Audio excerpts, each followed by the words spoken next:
Watch!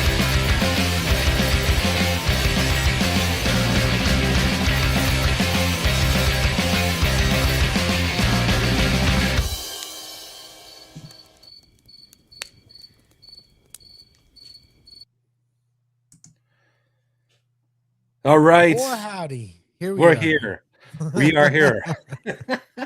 Welcome back, everyone, to the second watch. It's been one heck of a week. I'm really happy to be here. Boy, do I need to be here. I hope everyone else's week was good. Hopefully better than the week that I had. Gary, how was your week? I don't know, but I love you too.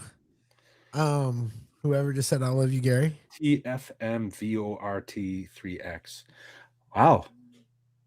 I love you too, man. It's all going to be all right. Yeah, I see Robert in the house. I see not. Tim. I see Grim. Good to see you, buddy. Chubby's in. I see Ultra. Who else is in there? I saw Dan. Good to see everybody. We got a really cool show. Jeff, good to see you. Death Angel Shadow. Chris Miller is waiting in the wings. We'll get him in here in just a few minutes. But just some quick news, whatever. I hope everyone's doing well. Speaking of Grim, he's got like 37 hours left on his Kickstarter for the Color Out of Space Shadow Dark zine that he's been working on. I think he needs just about $200. So get on over there. Get on over to the Kickstarter and support this guy. I want to see it. I want to get my copy. So do it for me, if not for him. VentureCon is happening this year. VentureCon 5, the Will to Power, July 17th through the 19th. I think tickets are up. I haven't purchased mine yet because I'm going to go, but I'm trying to see if I can rally some of my friends here. It's a great time. Not 100% sure if this will be the last one or not. He always says that, and then he has a good time and tells everybody on the last day that he's going to do it again. So we'll see. But I hope if you're interested in a really cool, low-key, small con, Sun Prairie Madison, VentureCon's a good one. It's just a bunch of dudes having a good old time. Grim Games says we got over the hump. He did? It's in awesome. chat right now. Congratulations, Grim. So happy for you, man. Well deserved. That's great. Fantastic. One last thing, speaking to zines, I have mine is up. The PDF still waiting on figure out what's going to happen with the print on demand, but the Living Darkness Volume 1 is at Drivethru RPG, $9.99, 131 pages, 4 Shadow Dark adventures. I hope you go check it out. But that's really all I got as far as news. Is there anything on your end, Gary, before we talk about I have the Madscribe himself? News. Yeah, I can't think of any news. Nothing has happened that was worth me remembering this week. So yeah, I'm good. I didn't even play a game this week. Oh, I mean, I don't. We've got that. The only game I'm in right now is that Axe game, and that is all I've got going. And that's once every 2 weeks. So I am frantically, kind of trying to figure out what I'm going to do with every other Thursday. We're not playing Axe. That's really the night that I have at this point. Buddy Eric, he runs his hostile game. It's an open table. You can come and go as you please. So check that. I think it's fun. We'll talk. Yeah. I'm actually was asked to run Tower of the Stargazer to introduce some people on Erudite DM server to Lamentations of the Flame Princess. So that's going to happen in a couple weeks. And I'm kind of excited about it because Tower of the Stargazer is great. Yeah. Chubby just brought up Watsy tried to fake apologize. Yes, we could talk about that, but I think we're all of I think we're all kind of in agreement that it's disingenuous. Yep. I'm sure Chris has something to say about it. Yeah, I'm sure he does. It was a disingenuous apology. They don't really mean it. The mistake they realize that they've made mistakes because of the bottom line. Correct. They're not gonna change anything at the core. It will take new ownership. You know, we argue a lot. You're like, just kill D&D, and Right. I am of the mind that it can be saved, and I would like to have it saved. I think it is fundamental to the hobby that Dungeons and Dragons is healthy. I know everybody disagrees, but whatever. I I would agree love to with you, see. Ultra. I would love to see Dungeons and Dragons change hands, ownership wise, and Yeah. then I think the ship could be righted. But that's a whole show, Matt. Yeah. Yeah. We got Chris waiting. I don't want to make him wait too long. But yeah, and it was the apology was bullshit. Yeah. I'm in the That's same. how I feel about it. I think I wrote on Double D's channel because he did a video on it. To me, it's like D&D at this point is that girlfriend, that first love. You remember the good times; it was bittersweet, but I can't forget the bad times. I ain't going back. So, yep. Real quick, Death Angel Shadow asks, "Where's the link?" No. This was not a public apology. correct. This is an apology that was reported by Luke Gygax that was given to him by the new guy in charge of D&D. Correct. That it was a personal conversation between them. There has been no public. Correct. They didn't apologize to us. Yeah, no, they apologized. Right, they apologized to him. Yeah, because they realized that it has been bad to disassociate Gygax from D&D. Because he's, whether we want to admit it or not, he is kind of a goofy guy, but he is iconic. You know, he's been on The Simpsons. You know what I mean? Like he's wrapped up in the mythology of it all. So anyway, whatever, because he's a creator, right? Yeah. Get Chris in here. All the right. apology was bullshit. Yeah, the end. Okay, hey, Chris, how you doing? Boom. Boom. What do you think of the apology that was issued? Man, yeah, I agree. I think it was disingenuous. You know, and I don't know what, I don't really know what to say. You know, at this point, I kind of agree with Matt. It's like the old girlfriend. You know, I'm just so done. It's hard not to be black-pilled about it. You know. Yeah. Yep. But I hear you. At the same time, I mean, part of the reason that I still create games and in particular my magazine is because I have a love of the old school stuff, and it's the nostalgia of it, and I want to continue it. I don't want it to go away, right? It's like I don't want D&D to die, but I just don't know any other way, because they're gonna, as long as they're in charge of it, they're gonna keep pushing it in these directions that we don't want to see it go. And I don't know. I've talked to Luke a couple of times online, and I was a pretty good friend with Ernie right before his passing in the last couple of years. And I just, I even mentioned this on X because I was like, I've seen them fight, and Luke, said some things multiple times that just weren't very nice about Ernie. Yeah. And Ernie had his problems. I mean, he had some alcohol problems and all for a while, right. And so do I. But he cleaned himself up, and I mean, anyway. But I really liked Ernie, and I didn't like the way that he got kind of dumped on, and the whole cancel culture thing that his brother may have not endorsed, but certainly didn't fight against. You know what I mean? And it's like. Yeah. To hear him say stuff online, like they're talking about his father being all these like a womanizer and a racist and all this, and he's like, oh well, but it was different times. It's like that, he didn't defend him. I mean, right. He just kind of went along with it. So, and I know that he's a liberal, he's a Democrat, and I just I think that's the only reason they approached him and tried to give him the olive branch, because trust me, if he was a Trump supporter or something like that, like Ernie was, there'd be no way that they would be apologizing to him. Yeah. And you're right. They didn't apologize to us. Yeah. No, they did not. And that's, and your point, I'm just saying, I'm really skeptical that it's going to come to anything. Jason Tondro supposedly is an old school gamer, and his favorite was second edition, and he's gonna, he really wants to see a return to the glory days or something. I'll believe it when I see it. Yeah, that's exactly where I'm at for a lot of the same reasons you just brought up.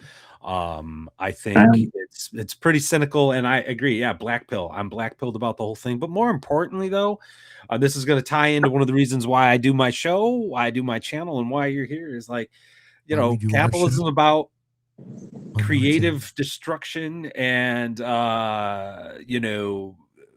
and all that sort of thing, that cycle. And with everything that's been going on with Wizards of the Coast, all kinds of stuff's out there. This show is trying to highlight all that stuff. My channel's trying to highlight all that stuff, and there's just some awesome stuff out there. Like, I don't need it, so that's why I kind of, like Ultra was saying earlier, it's too little too late at this point. But there's so many. Go ahead. There's so many really great independent designers and stuff now that, I mean, honestly, the stuff that I'm seeing put out in the OSR now is better than anything WotC's ever made. So, I mean, I tend to agree. What do you? Yes. At this point, we are D&D. It's like I don't have to worry so much what WotC's doing because I'm doing it better. Right. They gave up on Dragon magazine, and so I made my own magazine, and it's better than Dragon was. And let's talk about that, because there. For the heck with it. Yeah, let's talk about your magazine, because there's been more than once where I have been talking to Matt, and I've said Dragon and Dungeon to some extent, I thought were so important to the experience, at least as a kid. Every month you're getting new stuff for like $5 or $6. My high school class I graduated from had 67 kids. We had a Walden book smaller than my bedroom, but I could get Dragon magazine. Right. I felt like I was part of this bigger thing. So the idea that the zines are coming back, and you've been doing Madscribe for a while now, when did you make the decision to do Madscribe? Why was that decision made? And thank you. Good choice. Yeah, I mean, it's just so what it was. I was actually over at a friend's house. I still do occasional LARPing, and we had just got done LARPing for the weekend, and I was over at his place, and having a few beers and stuff, and we're just talking about things and kind of reminiscing, and we both agreed that, like, we really missed the magazines.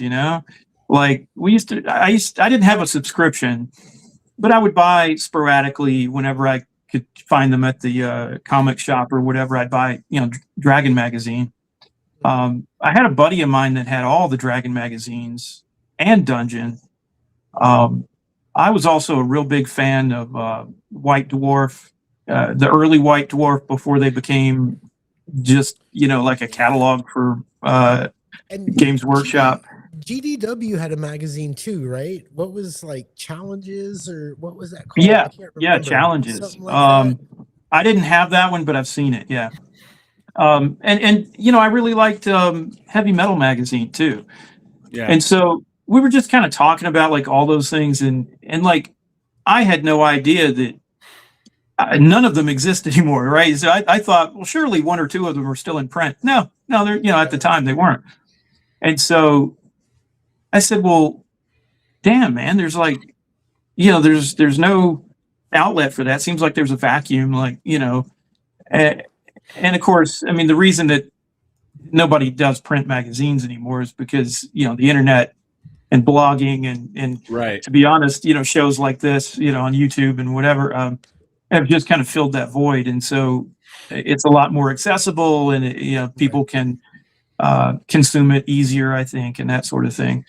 But I said, well, what the hell, man? I don't want to even make any money off of it. I just want to see if I can recreate it, And at that time, I'd already published my Ankur game, and so I was feeling kind of ballsy, and was like, yeah, well, maybe I can teach myself how to use Adobe InDesign and make this magazine. And, and I really just took a bunch of old magazines and kind of like read them all again and looked at them and it's like, okay, well, how are they doing layout? What kind of elements are they putting in there? What are they talking about?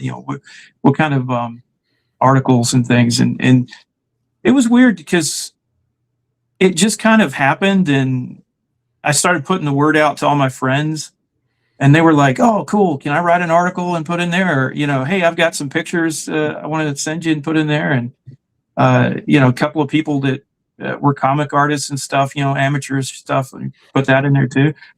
And I had a cosplayer who was a friend of mine that had gotten horribly canceled because she voted for Trump, and she got kicked out of all the cosplay spaces and stuff, and she's banned from conventions and all this. And I said, well, you know what? I'll put you in my fucking magazine then, and it worked out great. Like before I knew it, I had all the content I could want.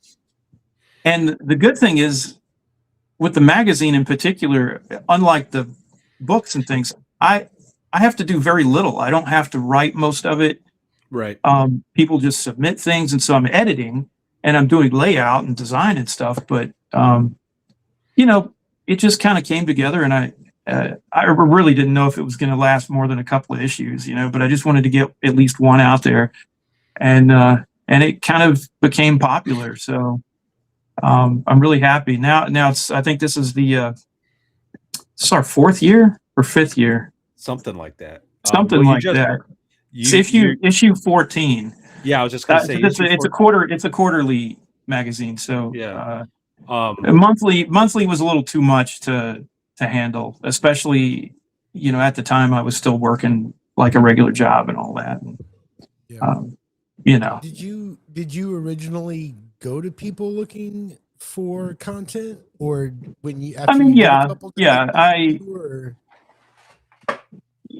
because I thought it would look stupid if I wrote everything, there are a few issues where half the articles are mine, Yeah. But because that's the thing too, is like I put the word out that I want articles, and I might get a ton of stuff one quarter, and then there's like another quarter where I get 2 submissions or something, and I'm stuck writing the majority of the magazine. And that's happened, but you got to stay on it. Thank you. Yeah, I contributed to, I think, your first or maybe second one, and that was cool. What I really appreciated is that, it's a magazine for the scene. I got to say I had an article in a magazine next to Grim Jim, who's a big name. You know what I mean? So it's in print, and you can actually get it like at Barnes and Noble or Walmart, Target, that kind of thing. So it's a real thing, I know there's a lot of folks now. There's kind of like this resurgence now. There's about a dozen zines out there. I don't like calling it zines because mine's actually in print, and it's a real book. Like, it's a magazine. Usually zines are something I associate with just being PDFs or, digital content. And a lot of the new magazines are. And look, that's an easy way to start. I could have done that and not worried about a lot of the crap I put up with. I love the zines, and the whole point of the zine, if you want to go back to the origin of the zine, it was so that one person could put out something periodical. Yeah. Because it's very 4 to 12 pages. You know what I mean? They were tiny, dude. So, and you can make it very, like counterculture kind of, reminiscent of the '80s, punk scene if you want. Purpose. That was exactly its purpose. What you do is a mag. That is different. You know what I mean? It's you can't put it next. I try to make it at least look professional. Yeah. It's kind of fake it till you make it, but right. I don't think there's anything fake about this. And I was going to say there is a difference between the zine culture in the indie scene and the OSR Yeah.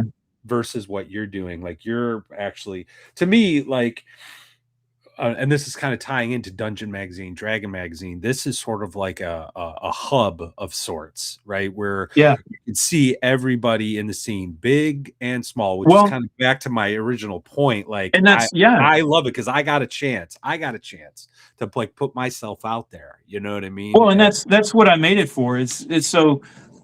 I'm gonna try to tie this in with a couple other things, but like all through my life, I've had the same kind of issue where I've always wanted to be a part of something, and then typically I'll find out that something, by the time I get into it, has gone away, or doesn't exist anymore, or it's whether it be a job or something. And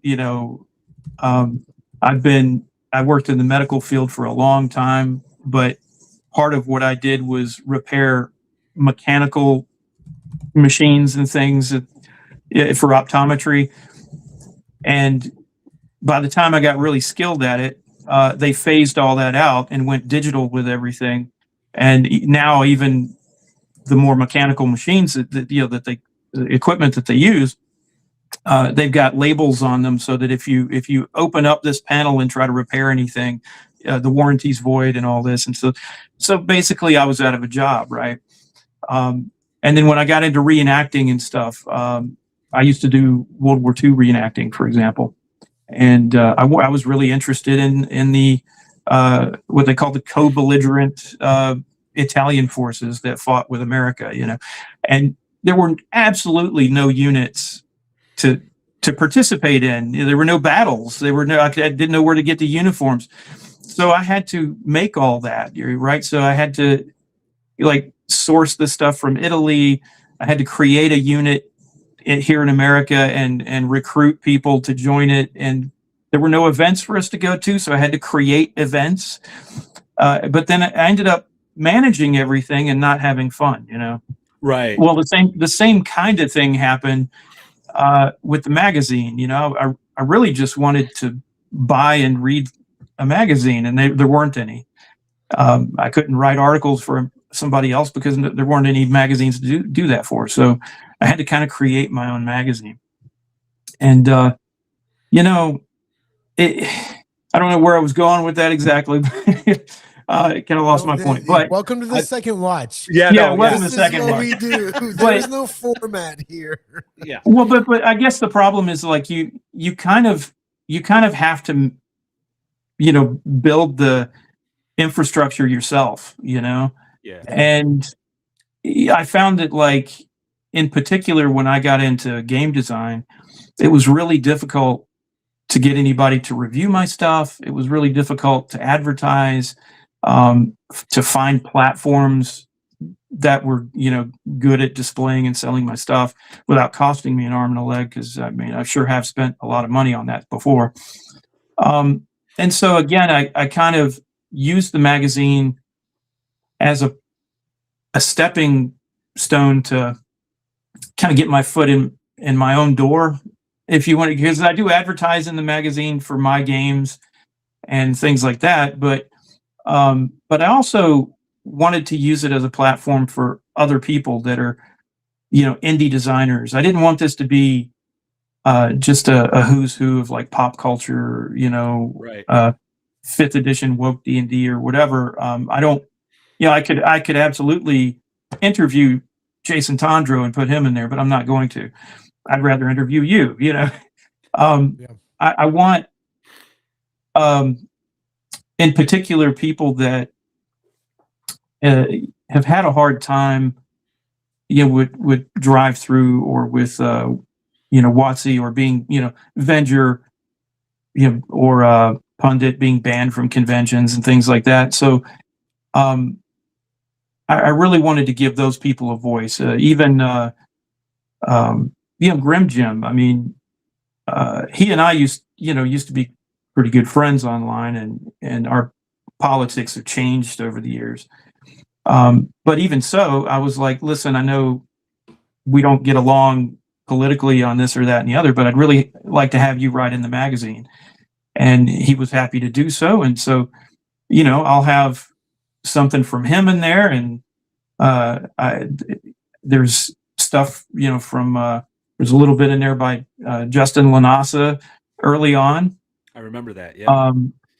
And whatever you think about him, I know that he was not allowed to talk or give his viewpoints on some things. And so, I let him advertise in the magazine and that sort of thing. And so, I wanted to use the magazine as, kind of like I said, a nostalgic return to the way things were before everything kind of went to shit and got political. And, because back in the old days, we were just gamers. Nobody cared. Yeah. Nobody asked you, well, before you sit at this table, who did you vote for? Yeah. It just wasn't a thing. Yeah. It's like Griff says all the time. It's elf games, man. Just Yeah. Me and right before you joined the lobby this evening, me and Matt were talking, and me and Matt talk about a lot of bullshit that has nothing to do with games, and then we kind of somehow fall into talking about the show and everything else. And I was talking to him about a game that I really have a great appreciation for. It's very far away from the OSR, but I really think it's good game design. And I was trying to explain, I was like, Matt, I would love to talk to these people on the show. And I don't care that their politics are maybe different than yours or mine or whoever. I just don't think we could have a talk and politics wouldn't come up. Like, I don't think we could talk for a solid 2 hours about the game without politics having to be an issue within your game, And I find that to be, how do I say this? I'm fairly apolitical. I was cured from voting. That's a long story, but I was cured from voting a while back. And I'm one of those guys who just kind of throw my hands in the air and been like, y'all suckers, we can't fix this shit. But it just hurts, because you have to think of these things. You're talking to one guy at a convention and there's another guy you want to talk to, but you're hearing why you shouldn't talk to this guy or why this guy is bad, and you're getting stories. And it's like, come on, dude. Can we? Yeah. I mean, it's on the table. Again, it's really, it can get disheartening sometimes, because I used to be a fairly apolitical person, right? And I was I voted most of the time, right? But I was a Democrat for years. I mean, ever since I could vote, I voted for Clinton and I voted for Obama, and I was suckered into. Obama cured me. Yeah, well, that's what happened to me too. So specifics. I've got lots of reasons why I changed, and some of that I can't talk about tonight. I'm not going to. Absolutely, that's fine. For sure. Yeah, for sure. I don't want the Clintons after me, so there's a list you don't want to be added to. He's very happy. There's things. I've had a wild life, and I've met a lot of interesting and very wealthy people over the years. But I don't know. I saw things, and certainly by the time Obama came around the second time there, I chose not to vote for him. And it was just, the fraud and the lies and everything started kind of coming out, and I was seeing a lot behind the curtain there. And but it was weird. I voted for Trump in 2016, and I shit you not, I was like pro Antifa. I was a practical communist, but I don't know. I liked Trump, and he was a Democrat his whole life, so I don't see what the problem was. And I thought he was funny, and so I voted for him. And you would not believe. I mean, you probably would, but I didn't believe the shitstorm that I got when I voted for him.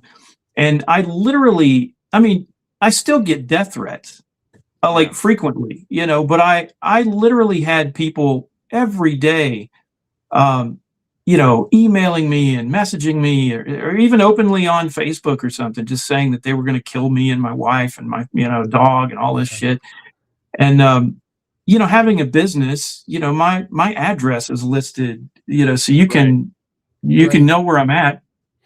And so it started getting, like, my wife was getting threats at work, and I'm like, well, how do they know where she works? I just, anyway, I got, I got banned from spaces like, all kinds of blog sites, and it got bad where I got in some trouble at Drivethru, and because they're, well, I can't really talk about them because it's they make you sign this clause. See, Drivethru is great, but but I got canceled, and I just got dogpiled on social media, and I got banned from Facebook for life. Because people just complain, you just make nonsense complaints about you. Yeah. But I lost thousands of followers, and I had to rebrand, which is actually kind of the best thing that ever happened to me. Once it hurt having people be mean to you like that, and constantly threatening you, and destroying my business. Got fired from my job, all kinds of stuff. But because of that, I came out stronger. Yeah. Because I knew that the people that stuck with me were my real friends. Yep. And I knew that, obviously those people that had unfollowed me and treated me so badly were not great customers either. So when I rebranded with Madscribe Games, I just kind of leaned into trying to garner the attention of like the conservative crowd, and it's and I did a lot of research, and most of my customers were 45 to 55 white men, anyway, and so I just kind of like I said, kind of leaned into that. And I try not, like on X, I don't really talk about politics. You'll notice that, I don't post anything. Now on Facebook, I've been banned from Facebook for 300 years, but I keep, it's like a witch's curse. The audacity, the sheer hubris of Mark Zuckerberg thinking that his company's going to be around in 300 years. Yeah. But but I keep making I just make a new profile, Yeah. And I changed my name, and I changed my IP address, and I everything, so it's a hassle, but I say what I want on Facebook. Yeah. As someone who's been battling this fight since 9/11, I would consider myself a 9/11 Republican. And I went to a law school that was very blue, we'll say. So, and I was like the token conservative guy. I totally empathize because I've been there, but at the same time, when like the Trump supporter types started coming out, I felt like the that meme, the first time meme with the guy with the noose around his neck, and he's just like, first time. Right.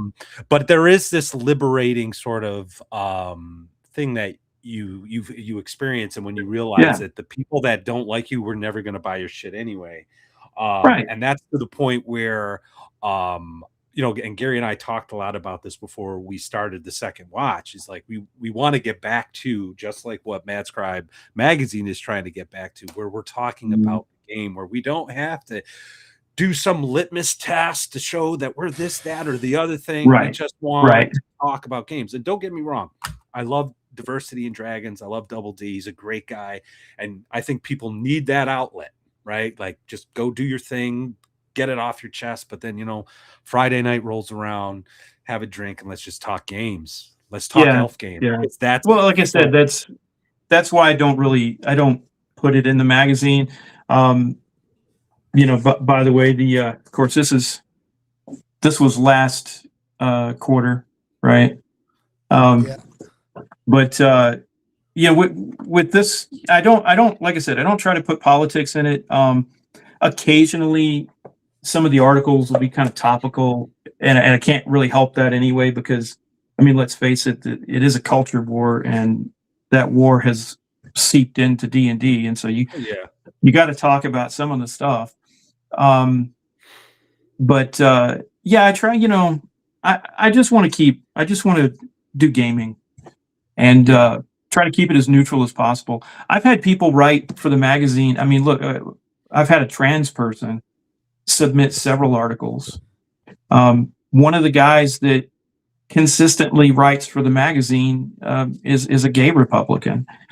I've got women. I've got guys that are in the Middle East. I've got a guy in Singapore. People like Miguel and Sylvia have written stuff for it before. So, and they're in Portugal. So it's all around the world. It's different people. There's all kinds of folks. And like I said, I'm not gonna turn somebody away. Like, if they want to write an article and they submit something and it's a good article, and I don't give a shit what their politics are or who they like to sleep with. That's the point. We shouldn't have to give a shit. That's the point. I shouldn't have to care. Go do your thing. Right. I really don't. It's. I was my wife and I ran the Rocky Horror Picture Show in Atlanta, and so she's actually doing that right now.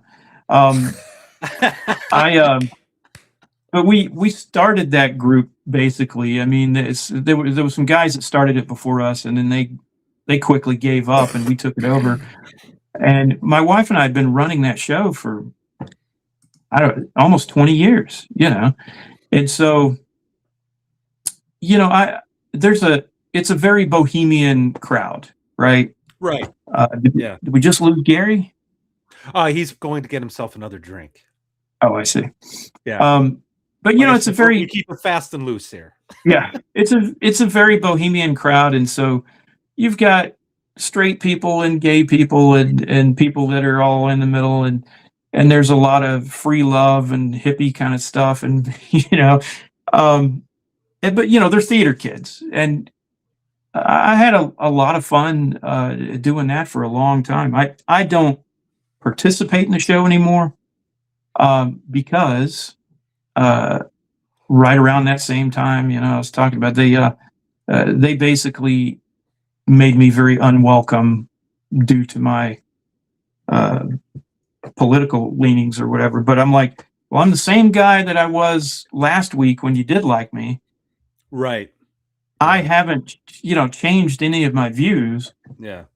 Well, I think it's important that you are open and not engaging in any kind of editorial censorship and taking articles from everyone, so we can remind certain groups that this is a game that can actually unite us. Because back in the day, I mean, it was the weirdos that were playing this game. You had the kids and the weirdos, So I was one of them. Yeah, no, me too. I was the weird grunge kid that liked to sneak off and smoke cigarettes behind the gymnasium. I got some super chats that have been hanging in the wings, so give me a second here. Oh yeah, go ahead, man. My ear trumpet, Mercurius, thank you very much. $1, well, Aussie. I honestly don't know what that is, but anyway, thank you, sir. Really appreciate it. We got another one from Disco Barbarian, $5. Thank you, sir. Yar dog, brothers and sword sisters. Yar dog. I'm late because I didn't get woken for second watch. Zips pants, what I miss. We always got a spot for you by the fire, sir. Thank you very much. DM Cloaker, Brian, Thank you very much, sir. Wish you could be here tonight. $5, but you're holding it down in chat. Question for Chris: zines and articles, editorials. Sometimes you read one that changes the way you play. What is an early article you read that influenced you? That is a very Brian question. Ain't it though? Fucking Brian. An early article that changed. God, now you can put me on the spot. I don't know if I remember any. Because that's the thing too. I've been writing my own magazine for so long, I'm kind of in my own headspace. Well, I will say. So in the Best of Dragon 3, I think it was. There was a really good article on like runes and secret languages or something, and I actually kind of copied that, and not copied it, but like wrote something similar to put in one of the issues of Madscribe because I liked it so much. But that got me interested way back in the early 90s in kind of exploring ancient languages. And I was a history major in college, although I dropped out. And I thought I was going to be like an archaeologist, and it was right around that same time that I got really interested in that kind of stuff. But I did go on some archaeological digs, and I've been on a lot of mission trips and stuff like that to different countries and seen, ancient ruins and things. And I think I was heavily influenced by that article specifically, and then other things like that in Dragon. I don't know if I used anything in particular out of Dragon magazine, because remember, I didn't have a subscription.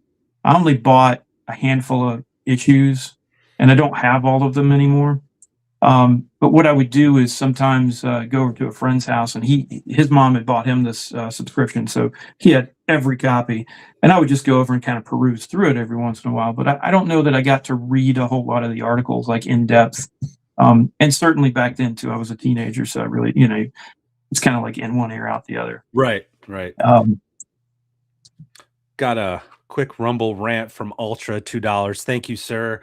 I'm trying to keep track of what's going on at Rumble because for some reason it doesn't really pop up here on Restream. But anyway, $2. Thank you very much. Shh, be very quiet. The Rare Raptors are out hunting in the Borderlands. Hope you guys had a great week or a good week. Yes, we did.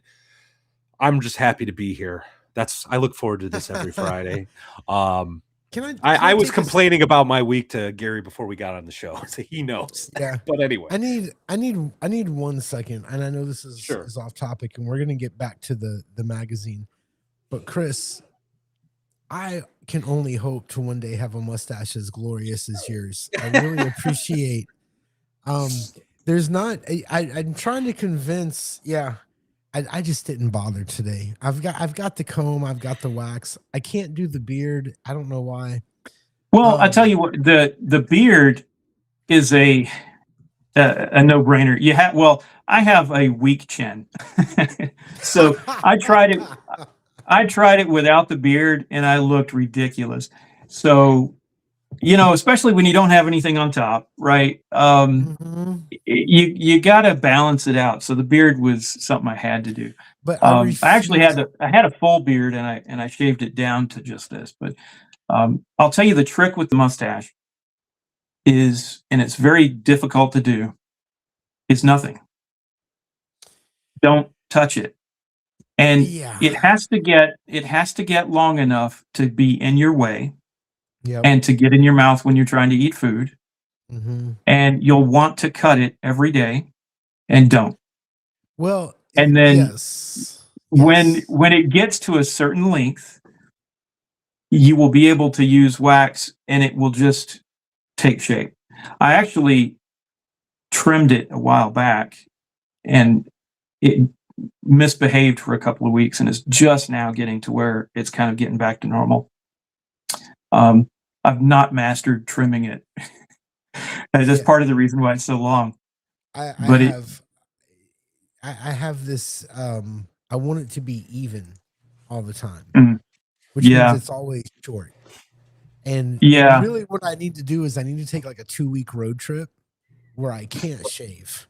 Yeah, Right. Like, exactly. like, and then I mean, everything it would be literally fine. took, it literally takes about 6 months. Yep. And then it's been almost a year since I've grown it. I trimmed it once. Like I said, it didn't really work out. And so it's just kind of, and so there's a couple of hairs going here and there, you know, because they never grow together in the same Well, and length, you know. yeah, you can either, here's the thing, you can let it get way out of hand and then bring it back a little bit, right? And Yeah. you can get something good. But You gotta be I'm careful, right now in this mode of you Really? will do what I say. I am in charge of you, and I don't think I am. I think the mustache is the boss. All right, Yeah. back to role-playing games and Well, thank Dungeons you, and thank you. Dragons. I got a few more super chats that came in, and then a question from Tim Griffin. You know, he's been waiting for a while with this one, so I'll just bring it up. How's the art in Madscribe? How is it? Yes, I know exactly. How's the art in Madscribe? I guess he's asking, do you like bring in artists to present the stuff? Yeah, I mean, so it's got a lot of answers to that question, actually. So I have tried various different methods. When I first started, I did hire a couple of artists. Basically, the first few issues of the magazine were way more expensive than I thought, and they didn't make, like, I lost money on them, right? You know, so spent $1,000 making it, and then you make $200 back, and so it's I went in the hole. It was around the same time that I started making the magazine that I noticed that the Red Room was playing around with AI art, and they came out with like a ton of books, like, really fast. And I was like, what are you guys doing? Like, how do you, it takes, you know, when I commission a piece of art, it takes months and it costs a lot of money, you know, like they want $500 for a cover, you know, and it takes 2 months to make it.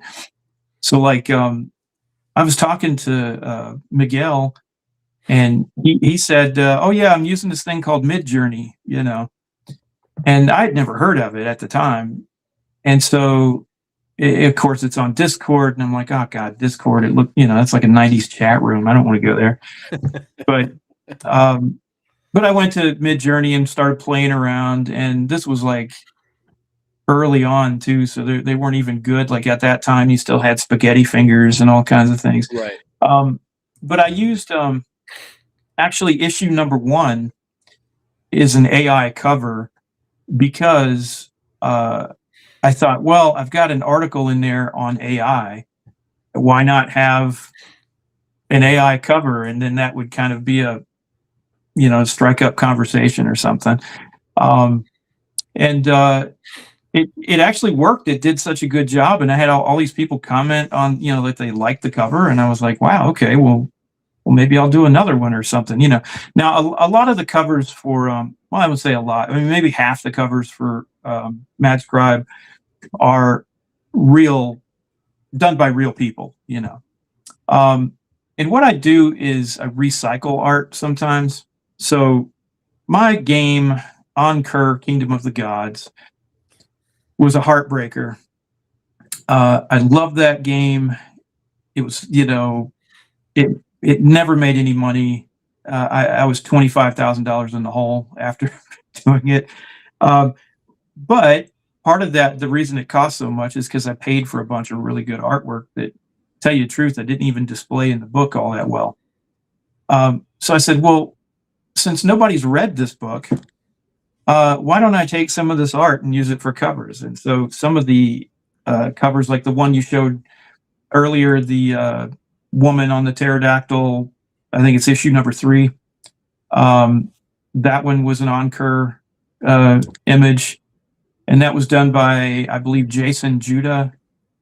He's in England. And so anyway, so the artwork is either stuff that I'm recycling from my old stockpile of art, or it's stuff I create on Midjourney, or I'd use like Dean Spencer and some other stock art like that. I like Dean a lot. He's good, and he's also really inexpensive. And so, actually, the next couple of issues are going to be the front covers are going to be his, and he's only charging like $10 for a cover. So, see, that's in today's day and age, that's how as an artist, you've got to compete, because Oh yeah. when I can make something for free, it almost like, if it looks good, I don't care so much that it's original, but I would like to use original. I mean, I used to dabble in art myself, and I get it. And so if I can use somebody like Dean Spencer, that's great. But there's a lot of guys that'll say, "Oh, well, if you want to use my picture for your cover, it's going to be $500 or $1,000." Well, if I paid $1,000 every time I did an issue of the magazine, it'd really be broke. So I like the fact that Dean sells his stuff on Drivethru. Like, you just buy the rights to it, and so Right. yeah, somebody else can use that same cover later on down the road. That's not so important to me. I mean, Dragon Magazine did that all the time. Dragon Magazine recycled all of their artwork into their covers, and they reused stuff, and so did I'm thinking the Heavy Metal did that a lot too. So it's not such a big deal. Like I said, as long as it's a cool picture and it goes along with whatever theming I have. Yeah. And the thing with Midjourney too, and I said this multiple times in the past in interviews, but what I try to do is use royalty-free art that as like a model, right? And so I'll model it on that, so that if it's copying anything, it's copying it from a source that is, the person's long dead. They're not, it's a public domain anyway. And so, I'm not so worried about like stealing money from somebody's mouth or whatever, Yeah. I think that's a but, good way to go. I mean, but the thing is too, look, I'm an indie, it's a one-man show. I mean, Yeah. I'm the editor. I do the layout. I do the graphic design. I write most of the articles. It's like, give me a break, So, Now, if you guys want to buy a whole bunch of copies and promote it so that the magazine becomes really popular, I will absolutely spend whatever money I make on better art. Yeah. Well, it's definitely an issue that is very controversial, and you still see the fights on X to this day. I've written an article, I think, that got into Madscribe on this issue. I made a video on it. I'm in the same boat. Like, I would love to just hand money to an artist. With my zine that I just put out, I spent the money for a human to put a human art on the cover, but then I used filler images that, like you, I found royalty free, and then had messed around with Midjourney. And some of the not to go down this rabbit hole, but some of the images in my zine, I took those Midjourney created things, uploaded into a Photoshop type program, and started messing with it myself. So at that point, I'm like, there's a lot of human input in this too. So what is this? What is this hybrid thing? I have no idea. But anyway, I hardly ever use a straight up Midjourney image. You can. I almost always have to put it in not just Photoshop, but like I use PicMonkey. I know it's people are like, what's PicMonkey? PicMonkey was like a cheaper version of Photoshop from like 10 years ago. And anyway, they were one that I started using, and I kind of stuck with them, and I know how to use it really well. And so, but I use that as a photo editor, and I go in and man, I change so much. Like you said, at what point does it become my artwork and not AI? If I don't know, I'll let the philosophers deal with that. For right now. I got some more super chats I gotta get through. Mercurius, $2. Thank you, sir. Any Australians written for the mag, Chris? I didn't know Australians could write. Oh, I don't think so. I don't think so. I've had a South African, but not an Aussie. Savage Brisket. Hey, good to see you, man. Thanks for being here. $5. Got to support the second Thank watch. I you. missed Thank tons you. of these. Sorry, my dude. Hey, man, that's fine. We're good. Glad to see you. We're not married. You can show up when you want. It's cool.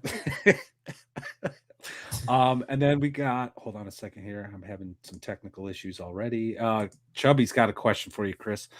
What RPG chassis do you play regularly, and what do you wish you could play more of?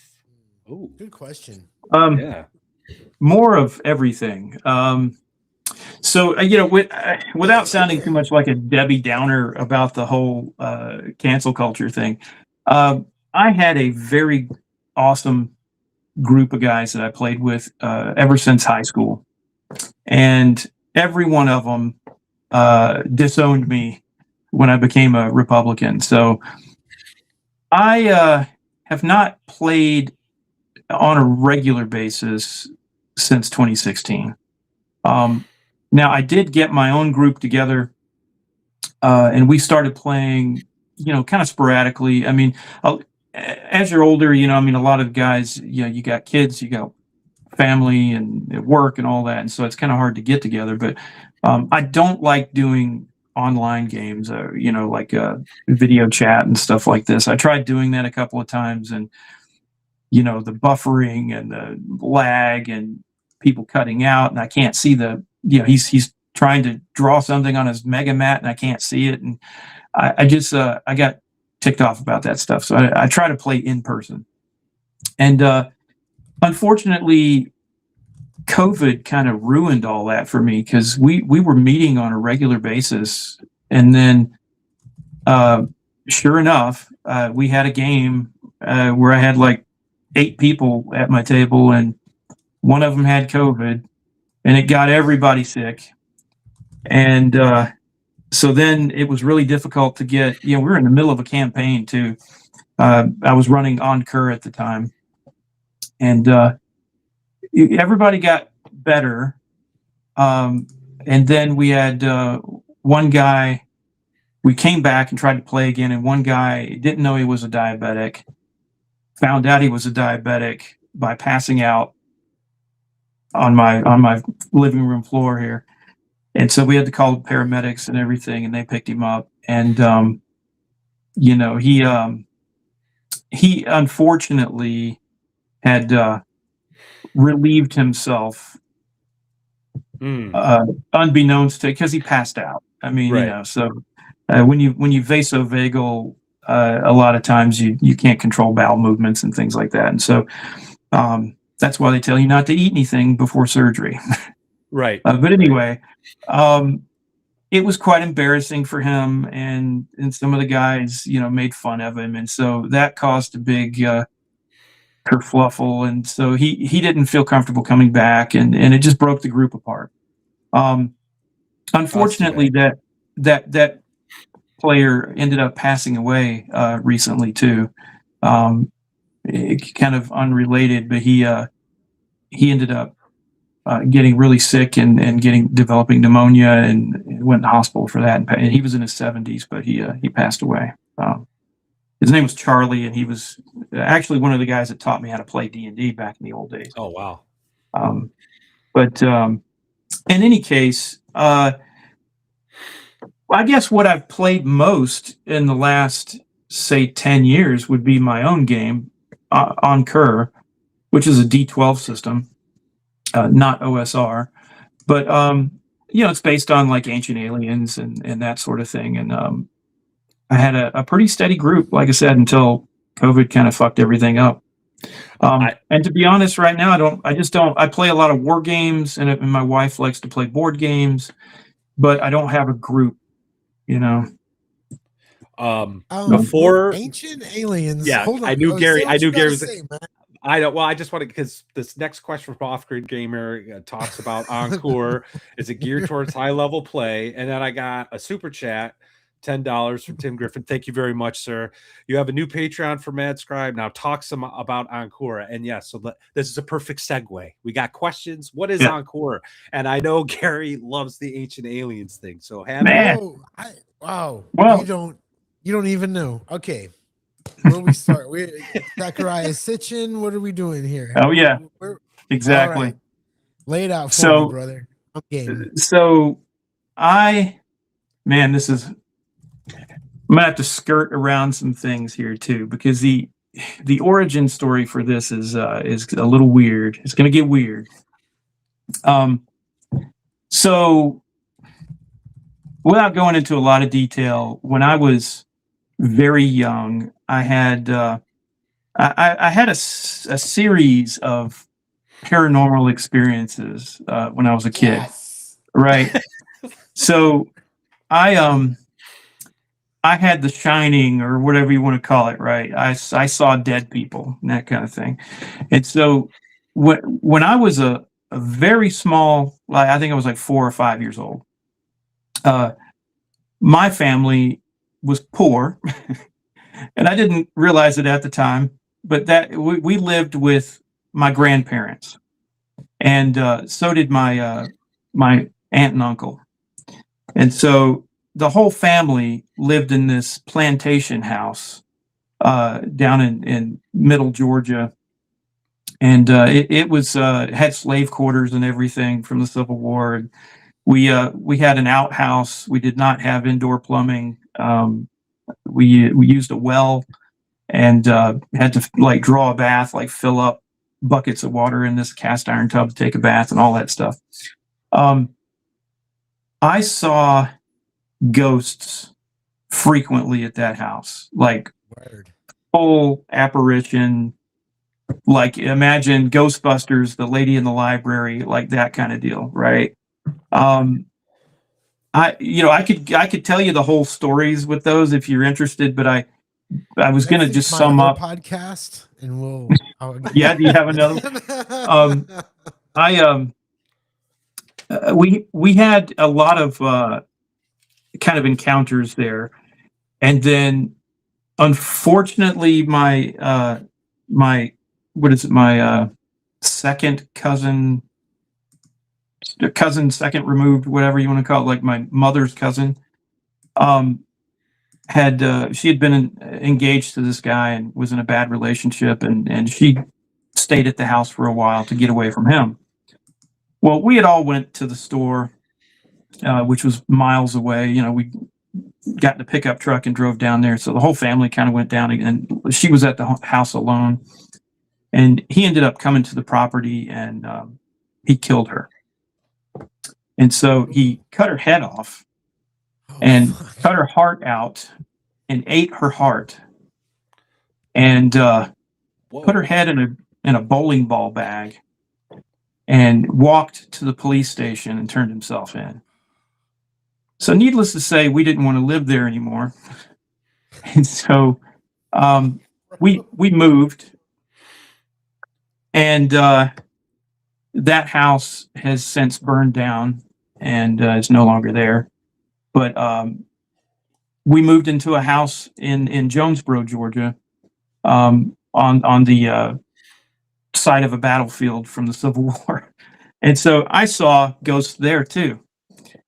And I also had more than one UFO encounter when I was young. And so I got, from an early age, I was really interested in what the hell is going on, right? And then what is all this stuff? And so I actually didn't know about Ancient Aliens, about the show, or Zachariah Sitchin. And I guess it says there's no way to get around this. It's making me uncomfortable because I go where you want to go, man. Yeah, yeah. No, it's all right. I think Matt knows about this. I talked about it some at VentureCon, but so I in 2000, I think it was 2004. I met a guy who lied to me about his name, but he was his real name was Howard Moreland. He said his name was Max. He ended up coming to one of the Rocky Horror Picture shows that we were doing. And he liked the show and wanted to come out with us after the show to eat at this Chinese restaurant, you know. And so we're all there, we're shooting the shit and talking and stuff. And it turns out he's a millionaire. And he just got out of prison. And he was in prison because he was a pedophile. Now, he tried to candy coat it like, oh, it was a big misunderstanding. Sure. You know, he wasn't, you know, he was a teenager, but he was like 18 and his girlfriend was 16. And so, you know, it shouldn't have been illegal, you know, and they tried to elope and all this and they got caught. And he spent like 15 years in prison. And it seemed like a harsh sentence for a teenager for something like that. But I didn't ask a whole lot of questions and I didn't know if I'd ever see this guy again. I'm like, okay, whatever. Right. Well, he ends up, he's got several houses, one in a place called Canton, which is up north of Atlanta. It's where all the rich people live. And he's got a house in New York and he's got one in Vegas. And he needs a house sitter. And he's willing to pay me $100 a day to stay at his mansion and play video games and use the pool and hang out and just make sure that nobody robs the place, you know, while he's out of town, right? And so he's in internet marketing, and he's like one of these pyramid scheme guys, right? You know, so this is like the early days of the internet still, right?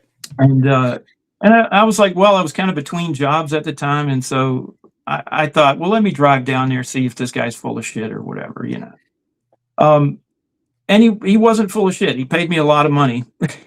And I was basically, if you remember, like Kato Kalin, you know, was it O.J. Simpson's, you know, Perpetual best friend or whatever.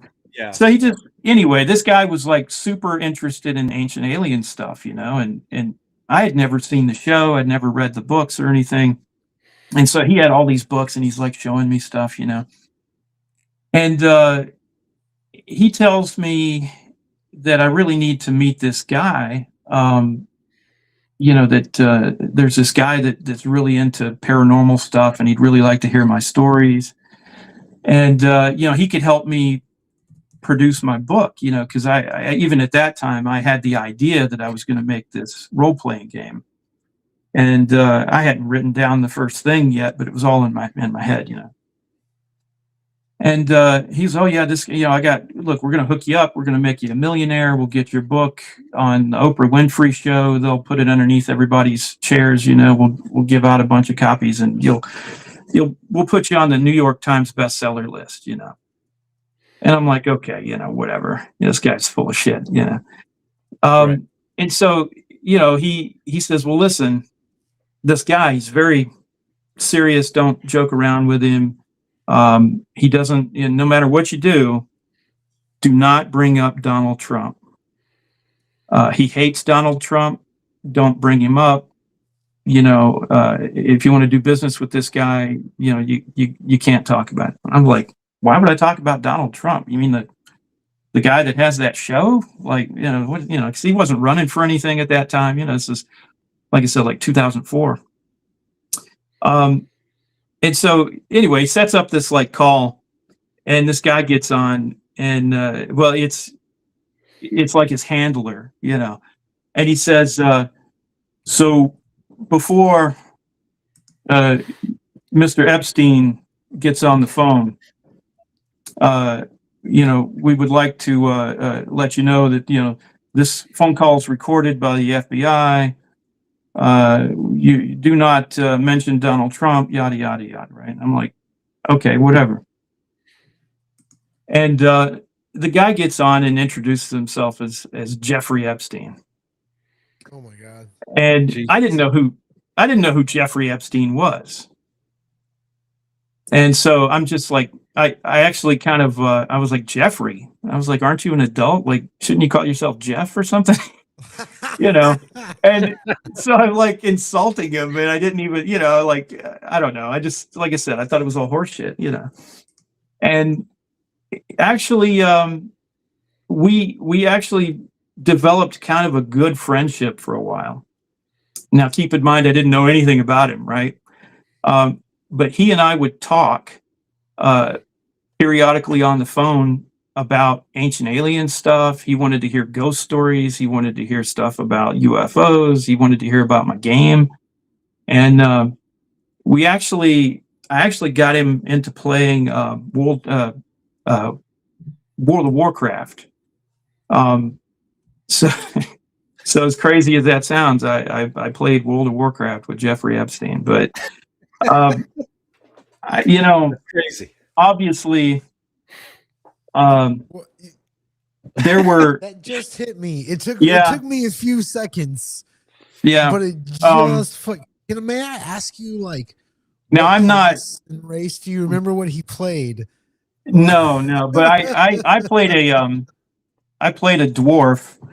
I had two characters. I had a dwarven cleric named Gilthangren, and I had Mesmerond the Magnificent, who was I think it was a sorcerer, where you walk around with the little succubus with the whip and everything. Anyway,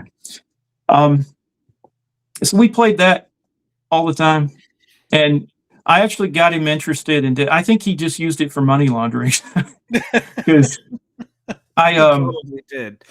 There's a game called Second Life, and I don't know if you're familiar with it. It's kind of an old. It's an older game, and so I played Second Life like once or twice, but I had a buddy of mine that played it religiously, right? And so he was telling me about this scam where there are people in Second Life that are developing properties in this digital space and then selling the properties like real estate on eBay, and they're making money, right? So it's a digital space, but it's finite. So there was only so much property to be had, right? And if you owned 200 acres in Second Life, you could sell it for a couple of $1,000s on eBay and make bank, right? And so I was telling Jeffrey about this, and he was like, I wonder if we could do that with World of Warcraft. And so I said, man, I don't know about that, because how would it work? You would have to, because you could buy gold pieces with real money, and you could cash out gold pieces for real money.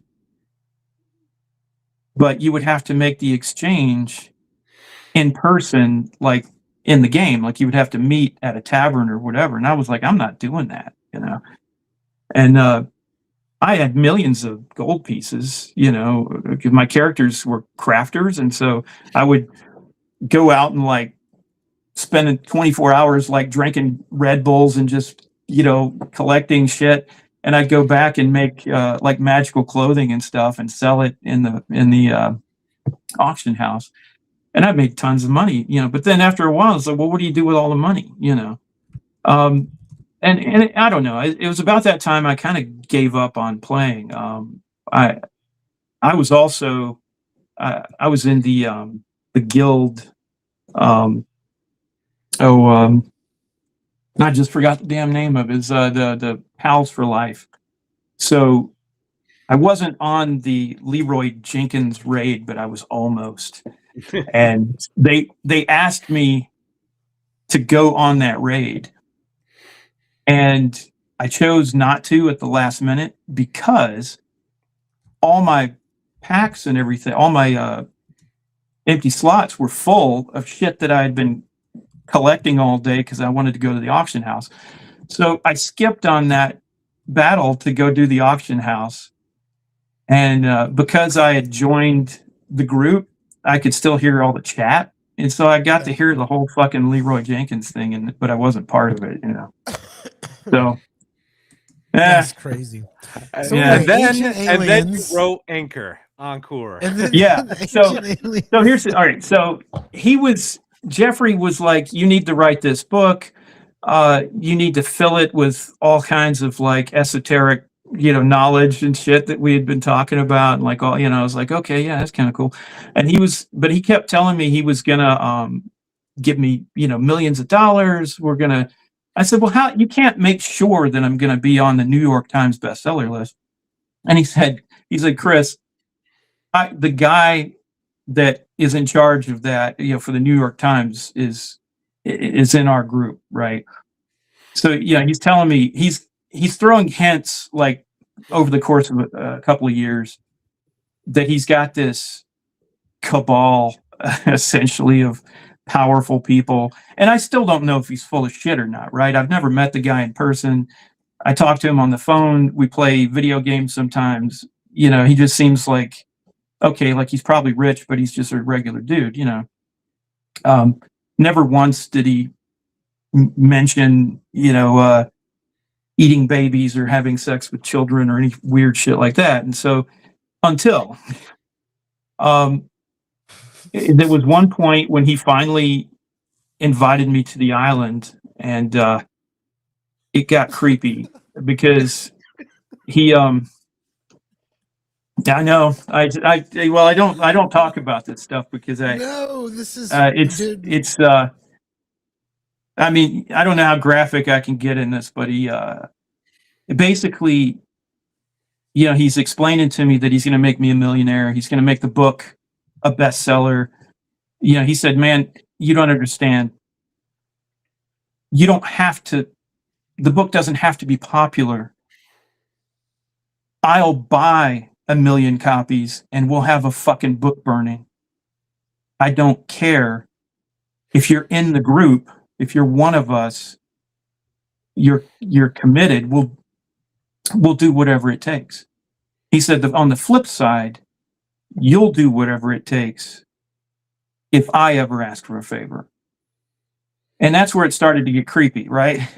And so I'm like, well, what do you mean? And it was like, it's like the mafia. Like he's telling me, well, once you're in, you can't leave, right? Once you get to a certain point where I tell you, if I haven't told you anything yet, but if I tell you the knowledge I'm about to drop, you're, you're in and you cannot leave under pain of death.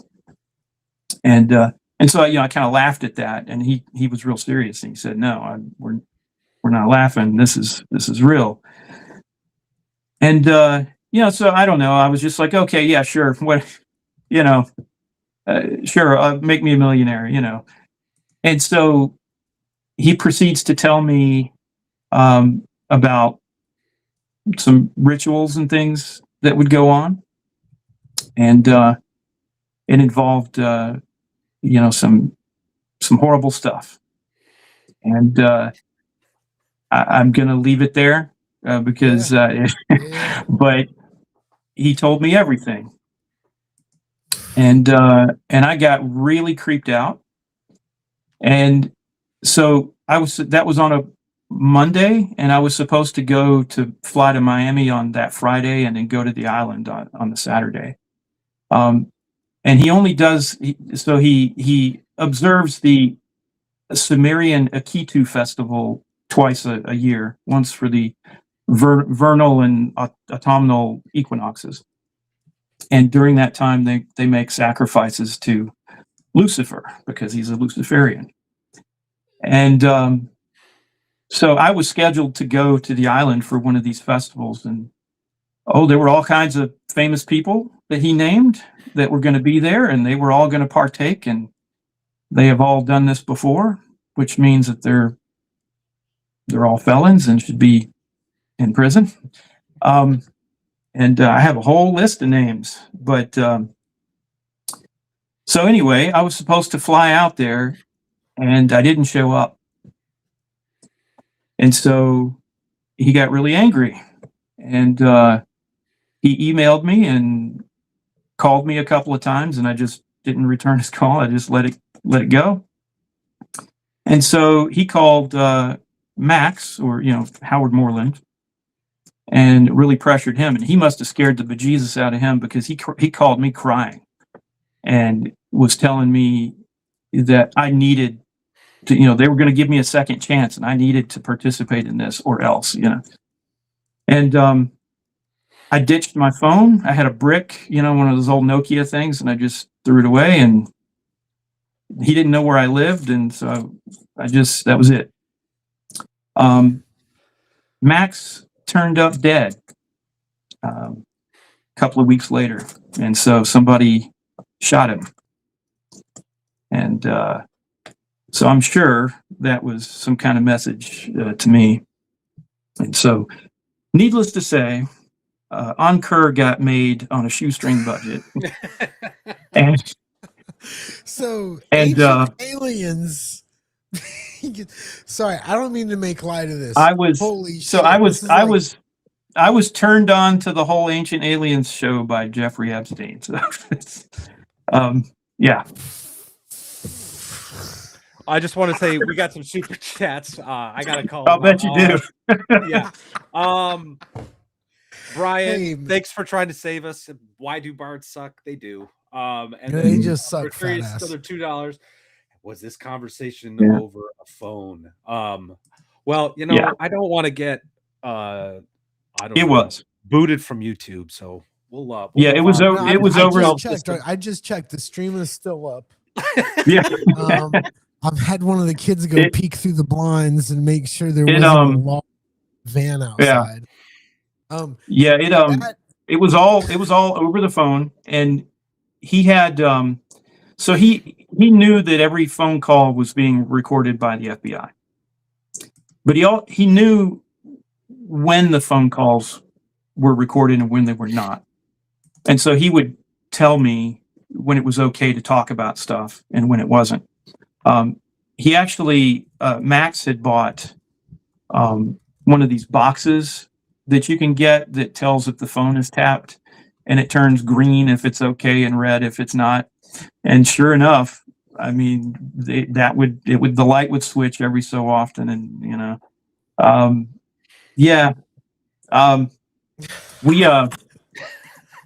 we had, and trust me, so Max.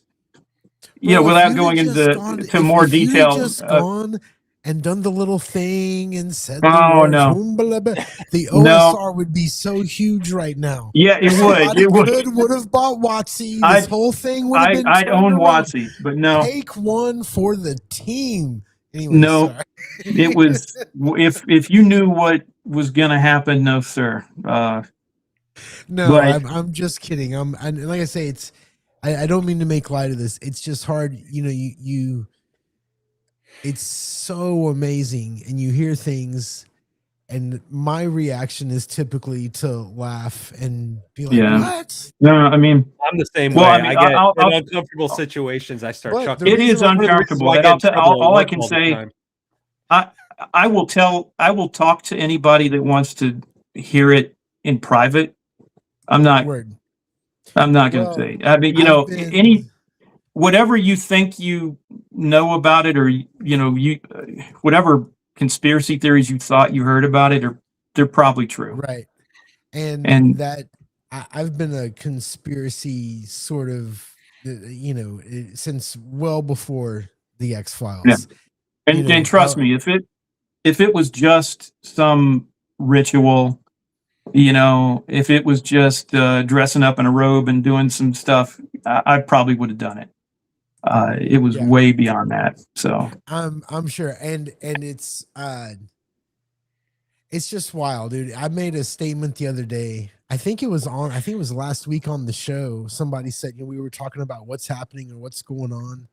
And I said something to the effect of, well, we all know the Illuminati is real now, but nobody gives a fuck. So let's just move on with life. It's like, it's crazy. Documents are out, and see, that's the thing. Like knowing what I know about that, and through that, I mean, we could talk for 2 hours about the stuff I know about Obama and Hillary, and the stuff that I know about them, not So just Ancient rumors. Aliens. Yeah, Speaking of another $2 from Dan, I, is Jim Carrey but dead? No. yeah, I can't. I just can't. I can't talk He's an about all alien. that. But Yeah. anyway, but that's unironically how I got into game design, I guess. Right? I mean, because I don't know that I would have had the balls to make the book. Because at the time, you know, I was I had just met my soon to be wife. I was unemployed, and I didn't think that I could really be a game designer. It wasn't. I kind of had this idea that I might make a book, but it wasn't until I had the luxury of sitting on my ass and playing video games for 4 years or something, you know, making tons of money, Yeah. and having somebody tell me that I could make a book, and that, you know, that I actually thought, well, you know, let me do this. And you know, and it was a lot harder than I thought, but you know, eventually I did make the book. It didn't make any money. Like I said, I spent like $25,000 on that book, and I think I made $5,000 or $6,000 on the Kickstarter. I have PDFs from your Kickstarter. I was trying to find them so I can show them. I think it's on like a hard drive somewhere elsewhere in my house. But yeah, your D12 system was very different from anything that I had seen. Like I thought it was just going to be like another D20 game, but because of Ancient Aliens and all that stuff, you know, I was a fan of Stargate. I was like, oh, I'll check this out. So I started reading it. I'm like, whoa, this is totally different. Thank you. And it's, you know, I mean, it just started out like originally it was going to be a D20 game. Because it's what I knew, right? I played D&D a lot, and I thought, well, I just want to make a game similar to that. But this was during that period when WotC was being very kind of litigious about the OGL and that sort of thing, and I wasn't really versed in the legalities of that anyway. I had a buddy of mine. His name's Mike Yao. And I'm actually working on one of his projects now, actually. But he had come out with a game. I don't recall the name of it at that time. It might be Savage Kingdoms. I don't know if that's. He did make Savage Kingdoms, but I think there was an earlier game, Elf Quest or something. But anyway, he tried to make a game that was also a D20. And if I'm not mistaken, he said he got a cease and desist at the time. So I was worried that like, oh, well, I'm going to go through all this trouble and then somebody's going to sue me or whatever. So part of the reason I just came up with my own system is I just wanted to own it, you know, and I didn't want any problems. And so you don't get problems if you're making your own unique system. So, and I kind of struggled with what dice system to use, you know, and then because I was really into ancient history, and at that point, by then, I was really into Ancient Alien stuff too, and I started reading more and more about Sumerians. I knew that the number 12 was sacred to them, and so I thought, well, that's kind of fitting, right? You know, I mean, use a D12. Let me see if I could make that work, you know, and you know, it was different at first, like, you know, trying to think outside the box, because, you know, your head is like in D&D, you know, 20-sided dice all the time. But so once I decided to use something different and really started thinking about like the mechanics and different kinds of conflict resolution and things like that, it all just kind of fell together, and it seemed to work. And, you know, I really liked the bare bones of that system. Being that it was the first thing I ever wrote, like now I'm kind of like, God, I wish I could redo it, you know? Sure. But and I don't know, maybe I will, but that book is thick too. If you got the first edition, it's like 400 pages. I There did was later. someone mentioned real quick. Someone mentioned in chat that they want to check out Ankur. I have a link to Mhm. Madscribe Games Drivethru link, so it's got it should take you directly to all Yeah. the stuff that he sells, including the stuff from RPG Pundit. And Mhm. I think it's called Husk, another game that you've Yes. published from another writer. And I know you wanted to mention that real quick too. So yeah, this is it.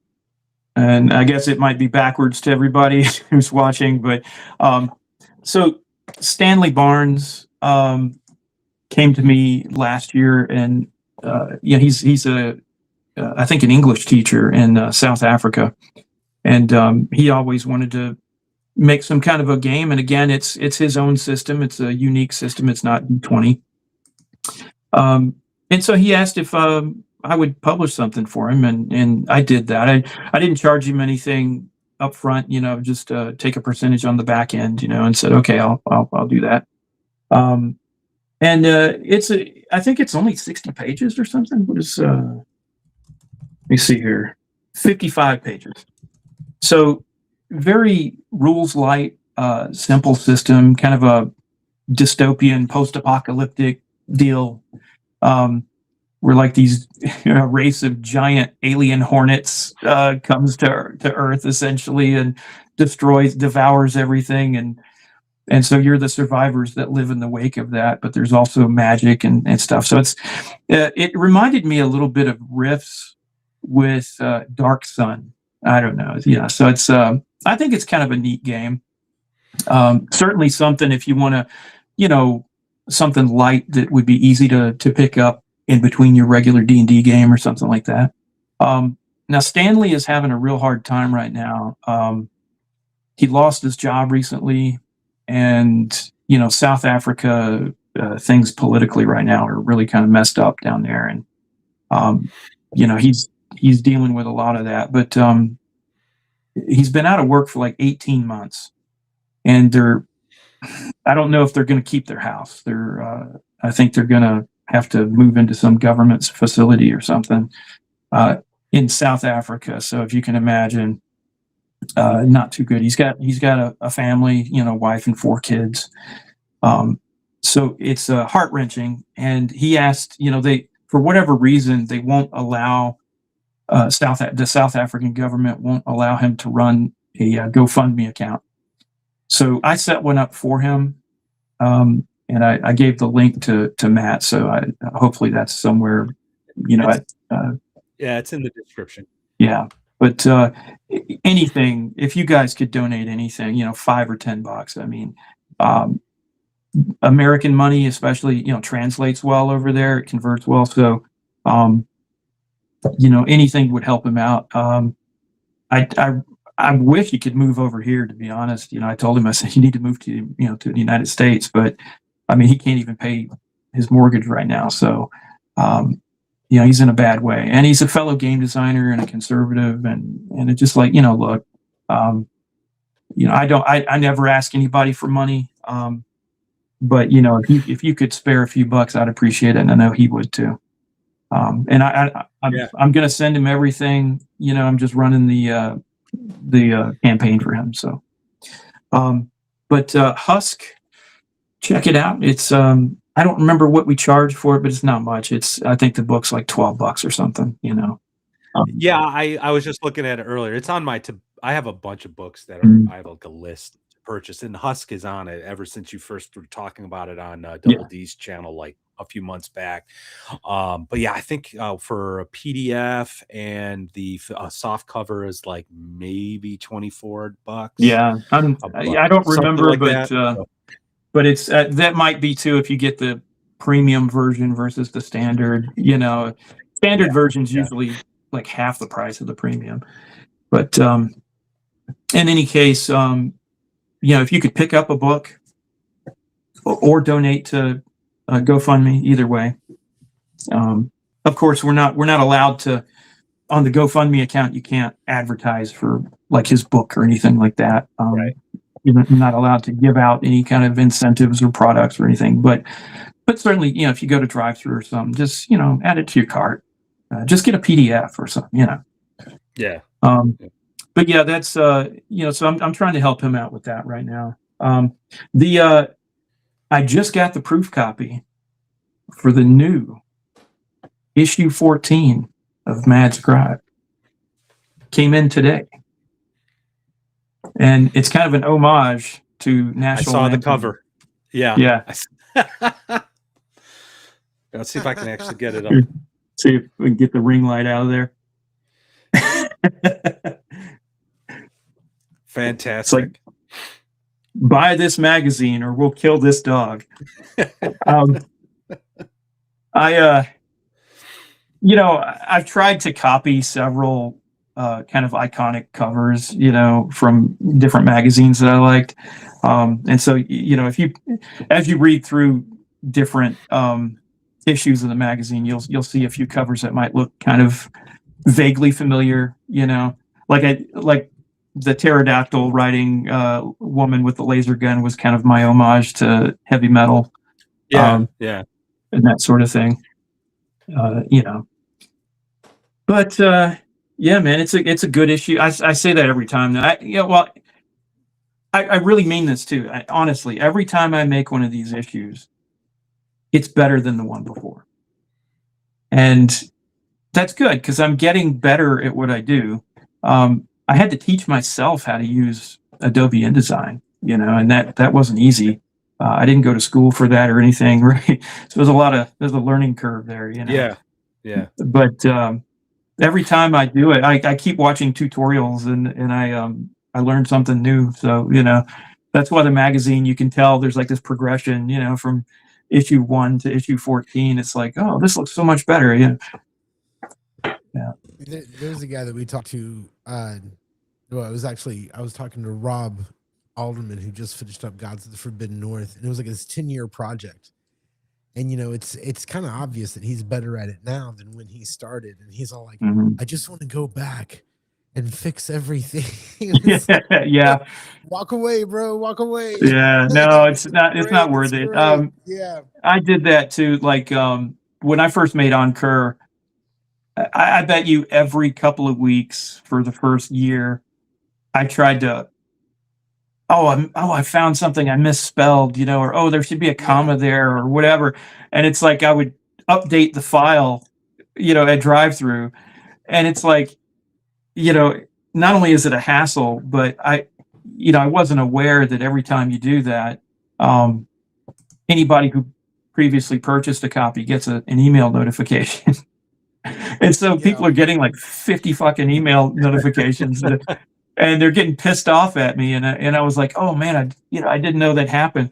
But it's your own worst enemy too. It's like my wife is fond of saying, "The enemy of good is perfect," and so just leave it well enough alone. Look, I can pick up any copy of a TSR book or whatever. Any of those books have all got spelling errors and just I don't think, there goes my Amber Alert. Hang on. Sorry about that. Some kid got kidnapped. I didn't read it. Anyway, Ancient Aliens. So no. Yeah. I was gonna say, I think it's go ahead. No, I was just gonna say that I think it's quite an accomplishment that you've done like 14 issues now. Starting by yourself. I mean, it's not, I think a lot of people might be able to get one, half of one, a zine, you know what I mean? But the fact that you've done 14 is a real testament to, you're not getting rich off of this. So you must really like what you're doing. And to me, it's fun. It really is. I have so much fun when I put the magazine together. A lot of times with the other books and things I work on, it's work, right? And so, especially if it's not my project, right? If I'm doing something for somebody else, it's kind of hard sometimes to get in the mood and to sit down and buckle down and just kind of put the blinders on and do it. I don't have any of those problems when I'm working on the magazine because it's kind of whatever I want to do, and and like I said, there's a nostalgia to it, and I used to like those magazines when I was a kid, and so it's like it's fun to just relive that, and Yeah, and so those magazines were great because you never knew back in the day. You never knew when you were getting a new book. You know, you never knew if the new book you saw was new or just something you hadn't seen before. A lot of times, right, you know what I mean. So yeah, those magazines were such a, for me, they were. It was me being able to bond with a community that was. I mean, I probably didn't really have that group of. Those people were at least 60 miles away from me. You know, I had my little group that I played games with, but the people who really got it, there just weren't any. And that magazine was a connector. And I'm a big advocate. I just think I think they're great. I like what you're doing, and I am curious. We don't have a ton of time. I know Matt's got a question, but there's a lot of people who, when you go to a convention, they want to write an article, they want to do a dungeon, they want to do something. What are you looking for in somebody? I was going to ask that exact question. Yeah. What are you looking for in somebody that might want to submit to Madscribe? Well, so the things that I typically need the most are going to be like adventures. The idea with the magazine is that I kind of want it to be a mix between Dragon, Dungeon, and something like heavy metal. I always want comic book content, first of all, too, because that's been hard to get on a regular basis, and not every issue has a comic in it. There's a ton of comic artists, but usually they're too busy trying to get their own zines out, or they don't want to work for free, or for, like I'll offer them like a royalty or something, and they're usually not interested. And that's understandable to an extent, because I don't have the subscription base yet, but I really need short adventures, like even 1-page adventures. Game master material, like if you've got an article on maybe you've got a bunch of random tables or something for city adventures that you think would be interesting. I'd love to put something like that in there. Pearls of wisdom, GM advice, adventures, comics, and then usually I'll include an interview if I can get them, or kind of like pop culture articles on just like I tend, with every issue, I'll try to, like in this one, I've got an article on the history of National Lampoon, and that's kind of goes with the cover, and then I don't really do themes with every issue, but this particular one kind of has a theme that's more with like counterculture, or I don't know, like rebellious nature and that sort of thing. There's a really good article, or interview rather, in this one with Graham Linehan, who wrote IT Crowd. He's the guy that created the IT Crowd show. He's recently been canceled, and all that kind of thing, because of his views on transgenderism and that sort of thing. So I did a really good interview with him. But cosplay material, if you know any really good, and here's the thing, like if you're a cosplayer, if you're a professional cosplayer and you see this, I would love to have you in the magazine. This is something I think is a really cool thing to include, because I like that part of like the gaming community, but it also kind of turns it into sort of like a dude's magazine. What I mean? Yeah, it's a little cheesecake, Yeah. But not all the cosplayers have been women either. There's been 2 men that I've had in there who are just as, so I'm not going to turn down, like if a guy has a really good cosplay, I'll let him be in the magazine too. This is your big break. Yeah, there you go. What's bad is that I've been drinking enough, I had to stop myself. As soon as he said guy cosplayers, this word almost escaped my mouth. And no. But demon alcohol. but I kind of I wanted to, again, I was heavily influenced by like National Lampoon magazine and heavy metal. I mean, you couldn't turn a page in heavy metal without seeing tits on it somewhere, Right. So I like Conan and big-breasted women, and you know what I mean. It's just like to some extent, yeah, it's a dude's magazine, but I mean, that being said, most of the women who have been in the magazine as cosplayers have been thrilled to be in it too, right? Like they do that for a living. They want their image out there. So anyway, it is kind of hard to get cosplayers on a regular basis, though. So that's for Dan. Yeah, it's kind of hard to get them because the good cosplayers usually they're busy and they go to all these conventions and they do signings and photographs and stuff. They charge money for their appearances. And to be honest, when some dude like me DMs them on Instagram or something, they're probably not going to read my message, right? I get it. I'm just like, oh, it's another 50-year-old creeper, But so it's kind of hard sometimes to get in touch with them and let them know that no, I'm legit, and I actually have paid some of the girls to do the magazine spots.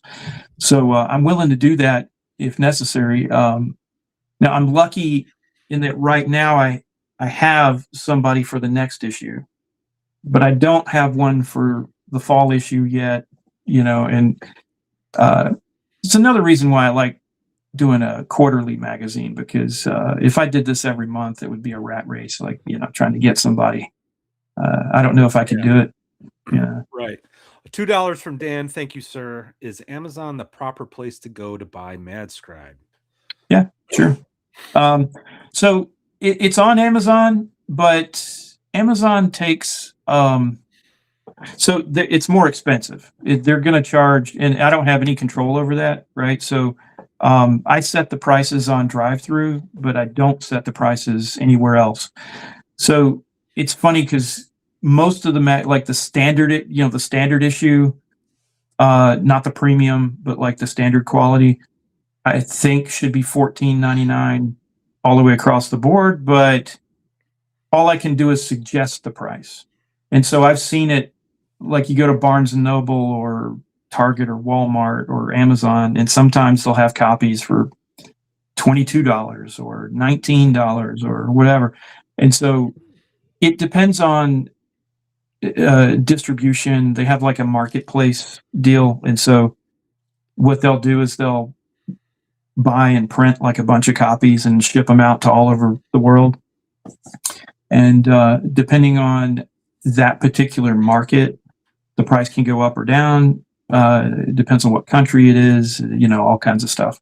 Even on Amazon, I know it's a website, but that has to come from somewhere, right? So whoever the third-party seller is going to determine that. So, but yeah, you can get all my stuff on Amazon. Now, Amazon only allows me to do soft cover. Now, that's fine for the magazine, but like if you wanted to get one of Pundit's books or something like that in hardcover, that's only available on Drivethru.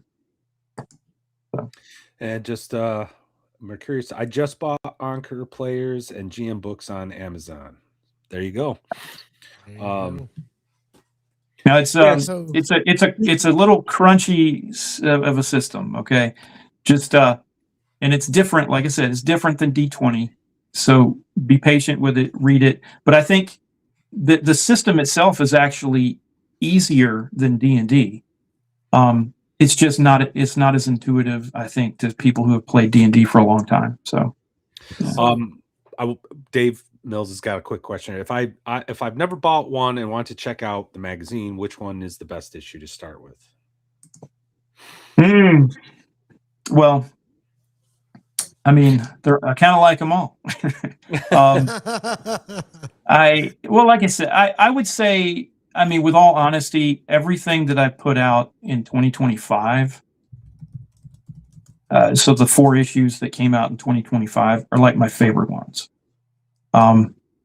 So any of those, it would be. So this is issue 14, and I like this one too. But like, if I had to, if you really like strap me down and like which one you like, I mean, yeah, I don't know, but it would be one of those 4, because I feel really confident that those 4 have been some of my best work as far as editing and all that. And I had some really good cosplayers, and I felt like the articles that people submitted were pretty good. So, so we're talking, issues with like 10 through 13 or something like that. 11, 12, 13, something like that. If you can, and I've got bundles. I don't have a bundle for last year yet, but if you wanted to get the first 4 issues or the first 8 issues, I've got bundles for those, and so they come out to about $10 a magazine, which is $5 cheaper than it would be if you bought it. So now that Matt's gone, is he gone? Into it. Yeah. Now that Matt's out of here. Okay. So ancient aliens from a distant world, galaxy, or our own solar system, Planet X. So Planet X is a hard one because the whole 10,000 year orbit thing or whatever. No. It's 6,500 year orbit. But I really researched this, and now first of all, I read everything on Sumerian like mythology and history, and I read Sitchin's books, and I read Eric von Daniken, and a whole bunch of other stuff. I mean, I got a whole library in there of stuff, right? Right. Oh, yep. But in addition to that, I did as much as I could, Google searching and reading articles and things about the actual solar system, right? And the Oort cloud and the stuff that's beyond that. And so it's interesting because all of that matches what the Sumerians say. Yeah, it does. So it's like, wait a second, this is a new report from NASA that just came out like a few years ago. Yeah. And they're parroting exactly what is this 5,000-year-old document says. And so I mean, I got to tell you, I'm a believer in some of this stuff. But anyway, the gist of it is, here the gist of it is that the game takes place in our past on Earth. Depending on when you want to run your campaign, it could be 15, 20, 30,000 years ago, something like that, right? Essentially what happens, though, is aliens from Nibiru. Nibiru is a planet beyond Pluto that's in our solar system, but our solar system is a binary system, and we just don't know that. The reason it's a binary system, you say, well, there has to be 2 suns. Well, there is 2 suns. According to Sumerian mythology, the 2 suns are called Ituzal and was it Nuruzal? Can't remember. But anyway, I don't remember and I'm trying to even remember where I read this. If it was Daniken. But Ituzal. All right, Zal is Sol. Right. We live in the Sol system, the solar system, right? Yep. So, but they spelled it with a Z, so it's Zal. Ituzal is the dark star. Nuruzal, and I'm going to kill myself if that's the wrong one, but I think that's what it's called, is the light sun. So that's the sun that we can see. So we have a brown dwarf star beyond the Oort cloud. Right. And the axis between these 2 suns, they rotate on an axis that takes like 20,000 years, like 22,000 years or something to make a circle. Orbiting around both of these in an elliptical orbit is Nibiru. And Nibiru was, billions of years ago, originally a rogue planet from Sirius. And it came and got tangled up into our solar system. Now, it had water on it, and ended up colliding with Earth at some point, like 4.5 billion years ago. Right. And because of that, it mingled the elements that could spark life. And so both planets developed life. Now, the aliens that live on Nibiru look very similar to humans, but they're godlike beings, and Right. primarily because they live a long time, right? They're very long lived. They're like elves, so they can live 100,000 years or more. Now they're also taller than us, so they would be not quite giants, but maybe 10, 12 feet tall, something like that. They have a problem on their planet because it's older than Earth, and so their electromagnetic field that keeps their atmosphere intact is dwindling. It's so that if you read into like torsion fields, I know this is getting into like no. So I'm with you, pseudoscience with like torsion fields. So if you read like in World War II, the Russians had been studying the effects of torsion fields, and they found that if you set up telescopes to look for torsion fields, you can see the path of a star, for example, or the path of a planet, and you can see the torsion field precedes the planet and predicts the orbit, predicts where it's going to go. Okay. And so anyway, this has to do with like time travel and some other things with the Die Glock, the bell that Chris, they made in Germany. I hate to do this. I'm going to pronounce you a friend to the show. We have and the reason I say that is because I want to talk more about this, but I want it in a public place. I'd like everybody to know that I'm healthy. I have no disease. I have no desire to die. I love my family. My kids are great. We have 1 minute left. Chris will be coming back. All right. I'm gonna make it quick. Tell me Ankur, and then we're gonna roll. So basically, their planet's their planetary core has slowed down its rate of rotation, and because it has slowed down, that weakens the electromagnetic field and causes the atmosphere to leave, the gases to escape, and so their atmosphere is leaving, and they're all going to die. Well, they found out that if they spray contrails in the atmosphere, in the upper atmosphere, and if the contrails are made of monoatomic gold, it's manna, white powder. Yeah. That creates a magnetic field of its own that keeps the planetary atmosphere intact. Well, they don't have a lot of gold on their planet. So they search the solar system and they find a lot of gold on Earth. And when they get here, they realize that Earth's magnetic field is such that it takes away their immortality. The workers that work on Earth develop human lifespans. Well, that's a death sentence to somebody who's immortal, right? So they create the human race to mine the gold for them. And then they ship the gold off world so they can use it to save their planet. And the rest is the history, as they say. You can read the Bible for some of this, and you get the rest of it. But it's a very interesting concept, and I believe some of it too. So I wrote a book about it, and you should read it.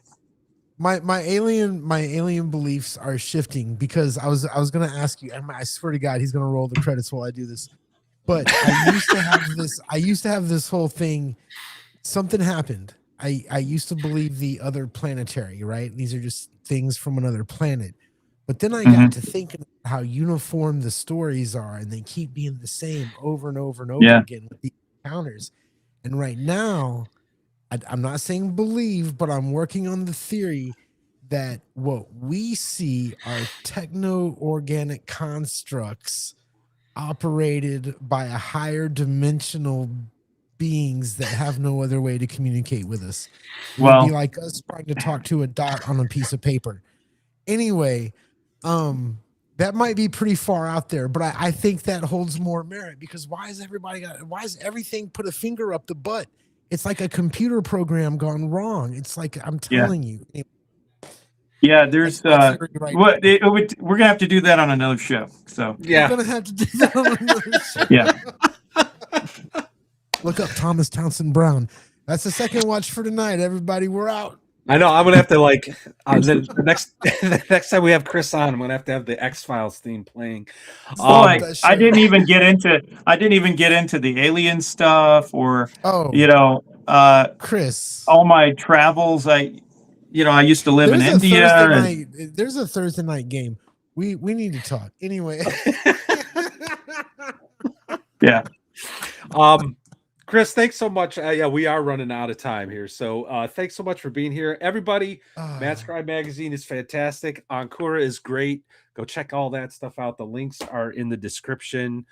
Chris, you're always welcome back on anytime you want to chat. Chris, I'm going to give you my phone number anytime you want to talk.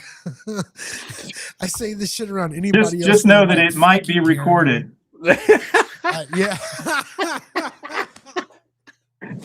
All right. Well, with that, everyone, our watch is ended. Hope to see you next week. We have Gorgon's Grimoires on to talk about his 2E clone and some of the stuff he's doing with that.